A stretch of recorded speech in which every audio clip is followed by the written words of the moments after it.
এতিয়াতো পদ এডিআৰিৰ যিদিনাখনে ৰিজাল্ট ওলাই যাব যোৱা বছৰলৈকে যিমান পদ খালী হৈ আছে সকলো পূৰণ হৈ যাব প্ৰায় 40-50 হাজাৰ 10 অক্টোবৰত নিযুক্তি হ'ব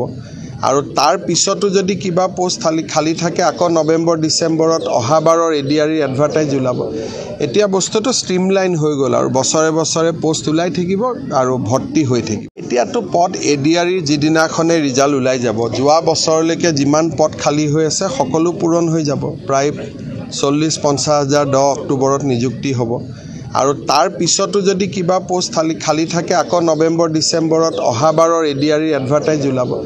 এতিয়া বস্তুটো ষ্ট্ৰীমলাইন হৈ গ'ল আৰু বছৰে বছৰে পোষ্ট ওলাই থাকিব আৰু ভৰ্তি হৈ থাকিব এতিয়াতো পদ এডিআৰিৰ যিদিনাখনে ৰিজাল্ট ওলাই যাব যোৱা বছৰলৈকে যিমান পদ খালী হৈ আছে সকলো পূৰণ হৈ যাব প্ৰায় 40-50 হাজাৰ 10 অক্টোবৰত নিযুক্তি হ'ব